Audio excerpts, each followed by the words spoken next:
शाळेत येण्यासाठी ग्रामीण भागातून जाणाऱ्या बसमध्ये शाळकरी पीडिता मुलगी आपल्या मैत्रिणीसोबत बसमध्ये चढली। यात बसमध्ये प्रवाशांची चांगलीच गर्दी झाल्याने माऊली येथील राहणारा 22 वर्षीय आरोपी पवन प्रमोद तल्हार याने पीडित शाळकरी मुलीच्या मागे उभा राहून तिच्याशी त्याने अश्लील वर्तन केले। यासोबतच तिला त्याने धमकी सुद्धा दिली होती। ही घटना 30 ऑगस्ट 2018 ला घडली होती।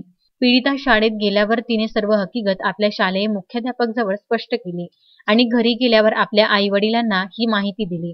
शेवटी तिच्या नातेवाईकांनी नांदगाव पेठ पोलीस स्टेशनमध्ये जाऊन तक्रार केली। पोलिसांनी आरोपी विरुद्ध कलम 354, 354 अ, 8, 12 पोस्को अंतर्गत गुन्हे दाखल करण्यात आले। या प्रकरणाची शेवटी 28 जून सोमवारी अमरावती जिल्हा सत्र न्यायालयात अंतिम सुनावणी झाली।